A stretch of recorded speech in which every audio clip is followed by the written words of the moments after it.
दोस्तों आज की इस वीडियो में मैं बारदाने के बिजनेस के बारे में बताने वाला हूं। दोस्तों इस बिजनेस को बहुत कम लोग करते हैं क्योंकि उन लोगों को नहीं पता होता कि इस बिजनेस में कितना प्रॉफिट है और किस प्रकार से इस बिजनेस को शुरू किया जा सकता है। तो दोस्तों जो बिजनेस बहुत कम लोग करते हैं आपको वो बिजनेस जरूर करना चाहिए, क्योंकि जिस बिजनेस में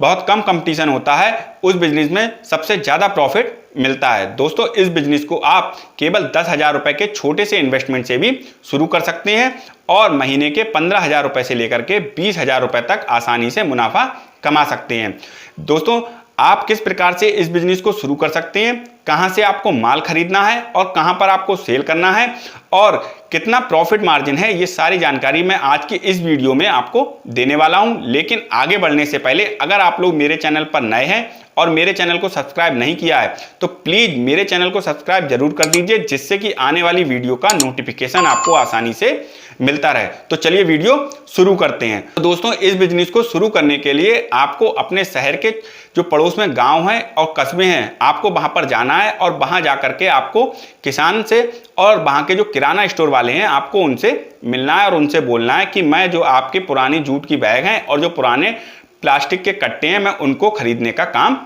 करता हूं। तो ऐसे में जो किसान होते हैं जो अपने पशुओं को खली खिलाते हैं, तो जो खली है वो जूट के बैग में आती है। तो खली खिलाने के बाद जो जूट का बैग खाली हो जाता है तो वो किसान जो है अपने यहाँ स्टोर कर लेता है। इसी प्रकार से जो किराना स्टोर वाला है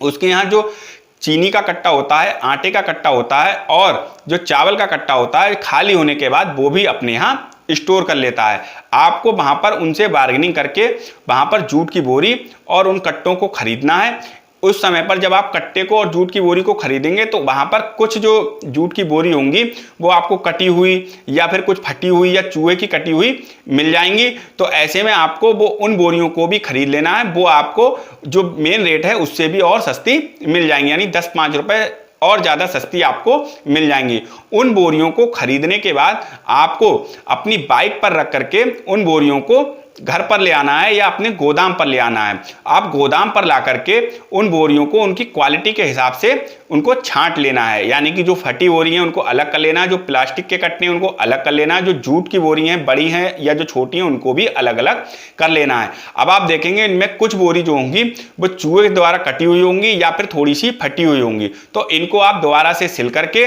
इनको दोबारा से अनाज भरने लायक आप बना लेंगे। इस प्रकार से आप जूट की बोरी को खरीद करके अपने यहाँ पर ला सकते हैं। अब बात आती है कि हम इसको मार्केट में कैसे सेल करें। तो दोस्तों इसको खरीदना तो थोड़ा कठिन है, क्योंकि आप जहां से खरीदेंगे वहां पर आपको बार्गेनिंग करनी होगी। आपको यह देखना होगा कि किस रेट पर मार्केट में बिक रही है, मुझे ये उस रेट से कम दे रहा है या नहीं। लेकिन जब आप मार्केट में सेल करने जाएंगे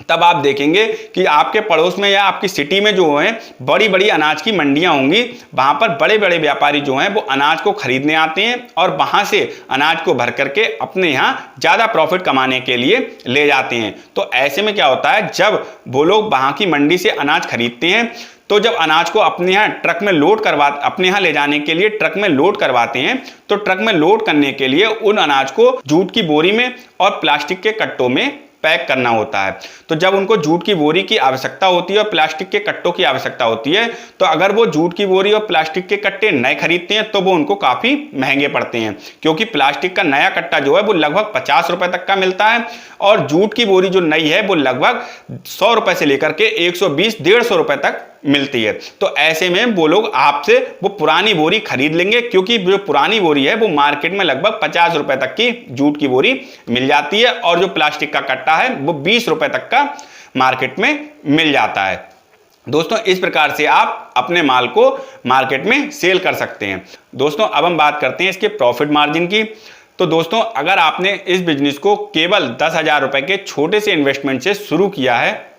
तो अगर आप गांव में 25 रुपए के हिसाब से जूट की बोरी खरीदते हैं तो आपको 10,000 रुपए में 400 बोरी जूट की मिल जाएंगी। और इन 400 बोरी को अगर आप मार्केट में सेल करते हैं और इन पर केवल 10 रुपए का प्रॉफिट मार्जिन रखते हैं तो 10 गुणा 400 यानी कि आपका जो प्रॉफिट बनता है 10,000 रुपए पर वो बनता है केवल 4,000 रुपए का, यानी कि आप 4,000 रुपए तक का मुनाफा आसानी से कमा सकते हैं। पर दोस्तों आप रोज इस बिजनेस को नहीं कर सकते, इसके लिए आपको 1 से 2 दिन तो लगेंगे बोरी को खरीदने में और अगले दिन ही आप इसको मार्केट में सेल कर पाएंगे। तो आप ऐसे में मोटा मोटा अगर आप मान लें 15,000 रुपए से लेकर के 20,000 रुपए तक का प्रॉफिट आप एक महीने में आसानी से इस बिजनेस के माध्यम से कमा सकते हैं। दोस्तों, अगर वीडियो अच्छी लगी हो तो लाइक कीजिए, शेयर कीजिए और सब्सक्राइब का बटन दबाना ना भूलिए, जिससे कि आने वाली वीडियो का नोटिफिकेशन आपको आसानी से मिलता रहे।